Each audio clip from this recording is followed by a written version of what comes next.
करता, बहुत सारे नोट छाप लेता और सबको बांट देता, उससे नहीं होता। तो मेरा ये बोलना है कि कांग्रेस को मूलतः सकारात्मक एक विचार सामने रखना चाहिए और उस पे कार्य करना चाहिए।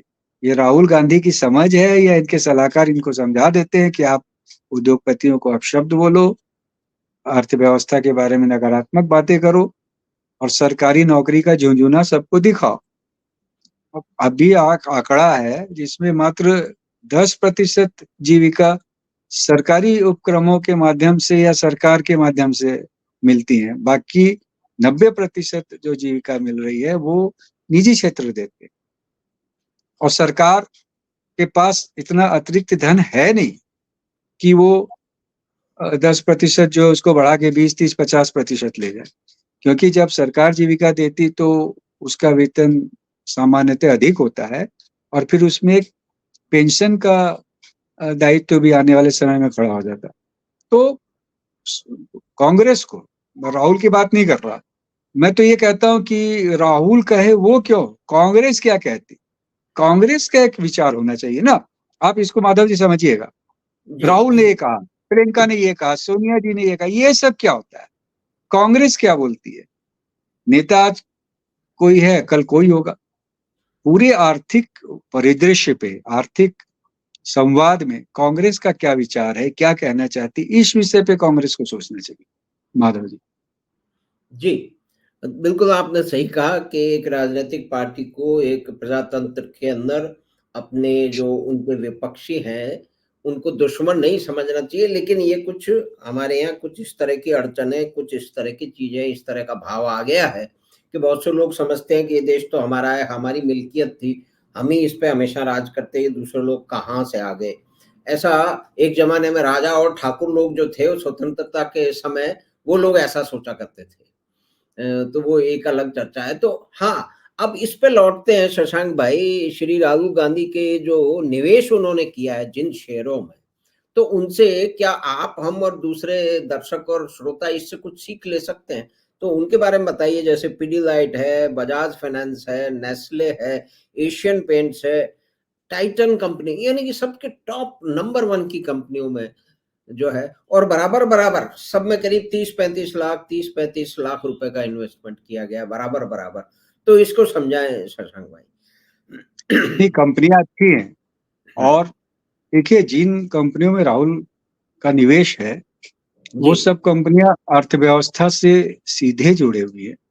जैसे हुँ, पीडीलाइट है, एशियन पेंट है, इनका सीधा संबंध या काफी सीमा तक संबंध गृह उद्योग से, हुँ, एशियन पेंट का वाहन उद्योग से भी है, घरों से भी है। तो ये दो सेक्टर अगर अच्छा करते हैं तो हुँ, अर्थव्यवस्था अच्छी मानी जाती है। तो अब हुँ, राहुल गांधी इनमें निवेश क्यों कर रहे हैं, हुँ, उनको लगता है कि ये दोनों सेक्टर अच्छा कर रहे हैं। तो अर्थव्यवस्था के विरुद्ध वो जो बातें कह रहे हैं वो मात्र एक राजनीतिक बातें हैं, उनका उसमें कोई सत्यता नहीं है। और इन्होंने म्यूचुअल फंड में भी धन लगाया। अब म्यूचुअल फंड में इन्होंने जो एक योजना में धन लगाया है, उस योजना में अंबानी के शेयर है, रिलायंस इंडस्ट्री। हुँ, तो एक तरह से हम ये कह सकते हैं कि अप्रत्यक्ष रूप से राहुल गांधी का निवेश अंबानी की कंपनी में भी है। हुँ, तो राहुल गांधी एक निवेशक के रूप में तो अच्छा सोच रहे हैं, पर एक राजनीतिक व्यक्ति के रूप में अच्छा नहीं सोच रहे हुँ, या अच्छी बातें नहीं कर रहे। ये नहीं होना चाहिए। आप अगर जन सामान्य को कहते हैं कि अर्थव्यवस्था अच्छी नहीं, उद्योगपति शोषण करते हैं और फिर शेयर बाजार में उन्हीं की कंपनियों में धन लगाते हैं, तो ये हुँ, दोहरा चलेगा नहीं। और राहुल गांधी को या कांग्रेस को पिछली दो हारों के बाद ये सोच लेना चाहिए कि राष्ट्र की जनता भी अब जागरूक हो गई है। एक युग था कि आप उद्योगपतियों को अपशब्द कह के हीरो बन जाते थे, नायक बन जाते थे, अब ऐसा नहीं होता, क्योंकि एक बड़ा मध्य वर्ग खड़ा हो गया है जिसने एक अच्छी जीवन शैली इन उद्योगपतियों से मिली जीविका के आधार पे खड़ी की है, व्यापार बढ़ रहा है। तो उनको ये ज्ञान हो गया कि उद्योगपति संपदा हुँ, सृजन में सहायक होते हैं, जीविका हुँ, देने में सहायक होते हैं और हमारा जीवन स्तर ऊपर उठाने में सहायक होते हैं। ऐसे में राहुल गांधी अगर लगातार इनकी निंदा करते रहेंगे तो उनको मत नहीं मिलेगा, और मिला भी नहीं। पिछले दो चुनाव में आप देख रहे हैं कि 50 के आसपास सीटों पे सिमट गई। और इस बार तो एक चैनल ने लिखा है कि 37-38 सीटें आएंगी, उसमें भी 50% सीटें केरल राज्य से आने की बात कही जा रही। तो इससे राहुल को भी समझना चाहिए, कांग्रेस को भी समझना चाहिए कि आप आर्थिक नीतियों की तथ्य विरोधी आलोचना करके मत नहीं पा सकते। मेरे अनुसार कांग्रेस को अपनी इस रणनीति पे पुनर्विचार करना चाहिए। माधव जी। जी, इसमें एक और बात सामने आ रही है कि 2004 में जब इन्होंने पहली बार एफिडेविट दिया था अमेठी में, 2004 में, आज 24 में, 20 साल में, तो 20 साल में श्री राहुल गांधी की जो संपत्ति है उसमें 37 गुना बढ़ोतरी हो गई है। यानी कि करीब-करीब मान लें कि 20 गुना हो गई है, यानी कि तो वो 55 लाख थी उनकी 2000 उसमें जो भी उनकी संपत्ति थी उन्होंने डिक्लेयर की थी उस समय। अब ये 20 करोड़ यानी कि करीब-करीब 37 टाइम जो है हो गया। दूसरी बात है कि शेयर में इन्वेस्टमेंट के बारे में किसी उत्तर में उन्होंने कहा था कि बहुत ही रिस्की इन्वेस्टमेंट है फॉर फाइनेंशियली वीक पीपल। तो आपको तो पता है कि कैसे कैसे जो है धीरू भाई अंबानी ने पनवाड़ियों को और बहुत सारे लोगों को शेयर मार्केट में ले आए थे और उनके कारण वो लोग आजकल करोड़पति हैं। ये सब आप और हम जानते हैं। तो कुल मिला मैं के ये इसमें एक बात मैं इसमें कहना चाहूंगा जी, कि आ, कम आय वर्ग को धनी बनाने का सबसे अच्छा माध्यम शेयर मार्केट है। यानी अगर आप एसआईपी करें, 2,000 रुपए महीने की एसआईपी कर लें, 20-30 साल में इतना बड़ा पैसा बन जाता कि सोच नहीं सकते। तो ये तो उल्टी बात कह रहे हैं। अगर लोगों को धनी बनाना है तो उनका शेयर बाजार में निवेश करवाना प्रारंभ करना चाहिए। मैं तो कह चुका हूं कि हर भारतीय का एक डीमैट अकाउंट होना चाहिए। सरकार जैसे जनधन योजना में अकाउंट खोल रही है, उनके साथ डीमैट भी खोले और उनको बताए, एक शिक्षा दी जाए कि आप शेयर मार्केट में पैसा लगा के कैसे अच्छा बन सकते हैं। सीधा नहीं लगाए, म्यूचुअल फंड के माध्यम से लगाएं। और पुराने इतिहास बताता कि जिन्होंने आज से 20 साल पहले 2-2 हजार रुपए का एसआईपी की थी, आज उनके लाखों करोड़ों रुपए। तो मैं तो एक बनाया था पेपर, कौन बनेगा करोड़पति, अमिताभ बच्चन का आता था ना, केबीसी। जी, जी। तो हमने कहा कि तुम अमिताभ बच्चन को आप फोन लगाओगे, लगा नहीं लगा, वहां गए, करोड़ तक के सवाल का प्रश्न का उत्तर दे पाए नहीं दे पाए, हुँ। लेकिन अगर एसआईपी करोगे तो हर कोई कर सकता। जी, अगर जी। आप 2,000 रुपए महीने की एसआईपी करोगे तो 20, हुँ। 30, 40 साल में करोड़पति बन जाओगे। तो और ये इस तरह से धन का सृजन करता है। तो ये उल्टी बात कह रहे हैं। कहना चाहिए कि हम हर व्यक्ति को प्रेरित करेंगे कि आप 2,000 रुपए महीने के एसआईपी लगा। और मैं आपको कह रहा हूँ, ये जो सरकारें आजकल बांट रही हैं धन, ये धन नहीं बांटे। ये बोले कि इस घर में मैं 2,000 रुपया का म्यूचुअल फंड का निवेश के लिए सरकार धन देगी, तो जो इनकी स्थिति में सुधार आएगा ना, ये 8,000 देंगे और 10,000 देंगे, इससे नहीं आएगा। क्योंकि जब बड़ा धन बनेगा तभी वो परिवर्तन ला सकेगा। 8,000, 10,000 रुपए महीने किसी की सहायता करके आप उसके जीवन में कोई बड़ा परिवर्तन नहीं ला सकते।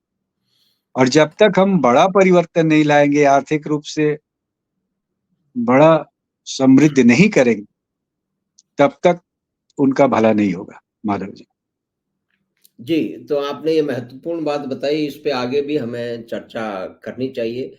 तो आपका बहुत-बहुत धन्यवाद शशांक भाई कि आप आए और आपने बात 25 पे आके श्री राहुल गांधी का जो निवेश है शेयरों में और उसमें जो है म्यूचुअल फंड में। अच्छा एक बात बताइए कि राहुल गांधी लगातार कि जो भी कुछ शेयर तो कोई अंडानी और अंबानी का नहीं है।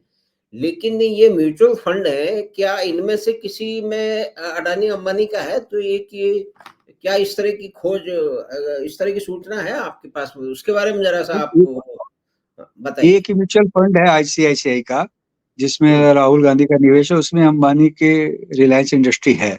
अदानी के शेयर तो मेरे को दिखे नहीं और ना मुझको उतना समय मिला कि मैं सारी योजनाएं देख सकूं। हुँ, लेकिन एक में है। हुँ, और मेरे को लगता है कि जो सलाहकार था उसने इतनी सावधानी रखी है कि हुँ, उन म्यूचुअल फंड योजनाओं में नहीं लगाओ जिसमें अंबानी का शेयर हो, नहीं तो हुँ। आलोचना हो सकती। तो चलिए, लेकिन तब भी इस तरह विद्वेष का भाव नहीं रखना चाहिए राहुल गांधी या कांग्रेस को। आप देश को और आर्थिक समृद्ध कैसे बनाएंगे, इस पे विचार रखिए। निश्चय उनकी अब तरफ से ये तो इस विषय पे ज्यादा कार्य होना चाहिए, पर ये क्यों नहीं करते? इनको किसी ने समझा दिया है कि आप अदानी अंबानी को अपशब्द कहोगे तो वोट मिलेंगे, तो पिछले 2 चुनाव में नहीं मिले और इस चुनाव में मिलने की संभावना नहीं है। तो इस रणनीति पे इनको पुनर्विचार करके एक सक्षम आर्थिक दृष्टि पत्र राष्ट्र और देश के जन सामान्य के समक्ष रखना चाहिए। तो धन्यवाद आपका बहुत-बहुत शशांक भाई कि आप बात 25 में पधारे और श्रीमान राहुल गांधी का जो निवेश है शेयरों में, Pidilite, Bajaj finance, Nestle, Asian paints, Titan, ये सारी टॉप की कंपनियों में शेयर है। तो इससे जो हम लोग समझ सकते हैं कि ये इनको बहुत सही सलाह दी गई है, जिसको आपने भी बताया। तो आपका बहुत-बहुत धन्यवाद। हम फिर आपसे मिलेंगे शेयर मार्केट ये पे। एक अंतिम बात मैं और कह रहा हूँ कि जी, आप जी, अब 33 गुना संपत्ति हुई 20 साल में। जी, यही धन अगर राहुल गांधी बैंक में रख देते तो ये 8 गुना होती। तो 5 गुना अधिक संपत्ति का सृजन किया, और 5 गुना अधिक संपत्ति का सृजन करने का अर्थ है कि 30 वर्ष आप आगे हो गए, क्योंकि अगर बैंक में पैसा रखते तो अगले 30 वर्षों में वो धन उतना होता। तो ये ये भी राहुल गांधी को सीख लेनी चाहिए। उल्टे राहुल गांधी को आके बताना चाहिए कि देखो भाइयों, मैंने शेयर बाजार में धन लगाया, इतना धन कमाया, आप भी लगाओ। ये ऐसा बोले ना, उल्टा क्यों बोलते हैं? तो एक बात ये आपसे पहले भी कई बार बात चर्चा करने की थी, लेकिन उस पे अलग कार्यक्रम करेंगे कि अब एक इतना बड़ा ऑप्शन बन रहा है और मैं कई बार यूनिवर्सिटी कॉलेज में जाता रहता हूँ, तो उसमें बहुत सारे मिलते हैं। मैं पूछ लेता हूँ कई बार कि भी कोई शेयर मार्केट में इन्वेस्ट करता है, तो मैं पूछ लेता हूँ कक्षा के पहले और बाद में। तो बहुत सारे मिलते हैं कि हाँ सर हम करते हैं। और एक लड़का तो आया कि उसने ये जो मैंने पिछली बार बताया था कि उस वो तो अपनी पूरी एजुकेशन जो है वो शेयर मार्केट से वो करके, मैंने कहा भाई तुम यहाँ क्लास के अंदर बैठ करके कैसे करते हो? कहते हैं कि नहीं साहब हमने ग्रुप बना रखा है। वो हमारा ग्रुप जो है वो एक साथ ऑपरेट करता है। हम जो है वो दिन में मतलब रोटेट करके उसको हम ट्रैक करते हैं। तो मैंने कहा ये तो बड़ी ज़बरदस्त बात है।